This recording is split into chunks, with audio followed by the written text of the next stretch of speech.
We are getting ready for game 2 there in the Valley. And we got to say, after his nose injury, Devin Booker fully back to business, putting up 27 in the Suns' game 1 win over the Bucks. He and Chris Paul's combined 59 points, the most ever by a backcourt duo, both making their NBA Finals debut. And you know, players, they always have somebody they try to model their game after. There's somebody special that Devin Booker idolizes. And here at CBS Sports HQ, we happen to know him very well. Here's more from Book. I just wonder, from Kobe to the other folks who played a part in shaping your game, who was it for you when you figured out who you wanted to be as a player and the way you moved in this space? Beyond Kobe, who comes to mind? Rip Hamilton. And I actually got the chance when I broke my nose to have, a short conversation with him, and we've talked in the past, but that was my childhood hero. That whole team, honestly, even playing against the Clippers last series and Big Shot Billups sitting over there on the bench, that's an inspiration for me. Those moments there, even just by looking at Chauncey on the sideline, would lock me back in immediately. So there's tons of guys, honestly, but if we're talking one, it's my Piston guys for sure. Let's welcome in the one and only Rip Hamilton. I love seeing that smile on your face, Rip. So many people over the course of your career have looked up to you, and I know that you love Devin Booker. You think he is a great kid, a great player, but to hear him say that about you, what is that like? Amanda, I can only say one word: blessed. I mean, I've been knowing Devin Booker for a long time, and when you go out there and play the game of basketball, I remember when I was a high school kid coming up, I was a total different player than what I end up shaping to be in the NBA. I was a guy that really dribbled the ball, played the point guard position, and a lot of times I dribbled the air out of the ball to get a shot off. So one day my trainer came up to me, Ricky Hicks, and was like, "Hey man, you're tiring yourself out, always dribbling the ball. You got to kind of get to a spot and get your shot off." And by the time I got to UConn, that was the one thing Calhoun and assistant coach Carl Hobbs always inspired me every day, is to understand how to use my teammates, understand how to move without the ball, understand how to get my shot off in the medium range spots. So to hear Devin Booker talk about it, especially at the highest level at the NBA Finals, is definitely a blessing to myself. But it just wasn't me, because I watched guys like Ray Allen, and that was a guy that Calhoun told me to watch, and understanding how he comes off pin downs, how he comes off of screens. So it's just happy to see that a guy that's very talented like Devin and is always willing to learn, always calls and asks for questions about the game. So it's definitely a blessing. We know you're a great coach, a great mentor there. You coach your kids' teams, well, you kind of coach them. You get involved, I should say there. So it's just nice to see that relationship between the two of you. And of course, we know that you're cheering for Devin Booker along the way. So let's talk about him going into game 2 along with Chris Paul. I mean, they were outstanding game 1. So if you were coaching them, if you're telling him from a mentor perspective, which you are to Devin Booker, what are you telling him about game 2 and how to go up 2-0? It's crazy, Amanda, because right before I came on, I was like in mid-text about to actually reach out to him. But the one thing that I'm going to tell him is keep your foot on the gas. I mean, don't be too excited that you just won game 1. It's still a long series. Got to take care of home court advantage. Keep putting the pressure on the defense. Anytime you got the ball, don't allow this team to try to speed you up and try to take you out of your game.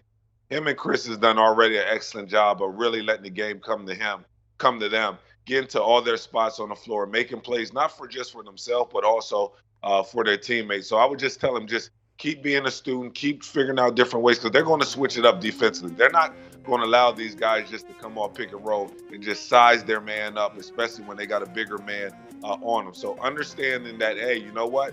Don't worry about the guy that's guarding you, but always look to see where the help is going to be coming from. You mentioned pick and roll there, and we got to talk about that. I think it was our Tommy Tran who said the Suns pick and roll the Bucks all over the place in game 1. And this is something, Rip, that you talked about before game 1. You said the Bucks need to avoid this. After game 1, you have now said the Bucks need to avoid this. So how do they actually execute that in game 2? Well, they got to go into this game and said, okay, Drew Holiday's our best defender, especially at the point guard position. We can't allow him to get to change. We can't allow it to change our coverage. Okay, if they get a pick and roll with him and allow Chris Paul to kind of force the switch, where Chris is now going against one of our bigs and really taking advantage of that, getting to the basket. And a lot of times their bigs is on the island. So I just feel as though they got to do a better job of keeping Drew Holiday on him, getting up in him, and then when he comes off pick and roll, you got to blitz it. If you watch this play right here, it's just way too much room, because when you give Chris Paul room, he's able to make a pass to DeAndre Ayton. DeAndre Ayton's a big target. It's not like they're running a pick and roll situation with a guy 6'7", 6'8". No, DeAndre Ayton is a 7-footer. So anytime he rolls to the basket, Chris Paul it's an open target for him. So I just feel as though they got to do a better job of blitzing him, getting the ball out of his hand. And when the ball is out of his hand, deny him. Don't allow him to get the ball back so he can kind of get them in the sets. We saw Giannis come back there in game one after that hyperextended knee. First half looked really good, actually. Second half, maybe a little tender, but he said after the game, my knee's good. It feels fine. It's pain-free. What are your expectations for him in game two? Well, I expect him to come out super aggressive.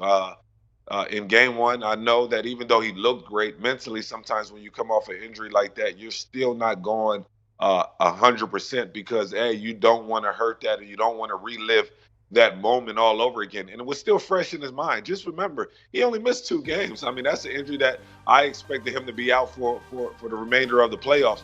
So, yeah, he can be a little tentative.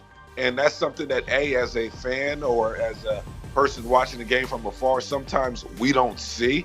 He still looked good out there because he's still one of the best athletes in our game. I mean, even though he went out with an injury, sometimes you don't see it because he's so long and he's so gifted as an athlete out there. You don't see sometimes where he might pull back a little bit.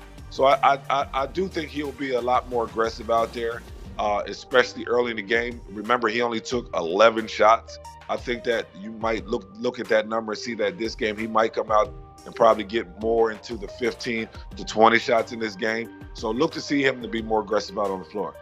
All right, let's look at the odds for this one. Bucks, Suns. The Suns, they were favored by 5.5. It is now moved to 5, 22, 220 and a half. I can speak for the over under there. The over hit in game one. How you feeling about this one, game two?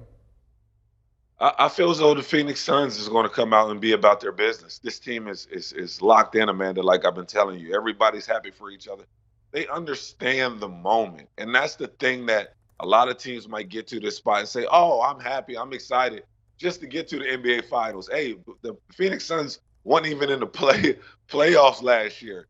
So when you look at the Milwaukee Bucks, sometimes I watch them play, especially in game one, and it looks like, oh, we're just happy just to be here.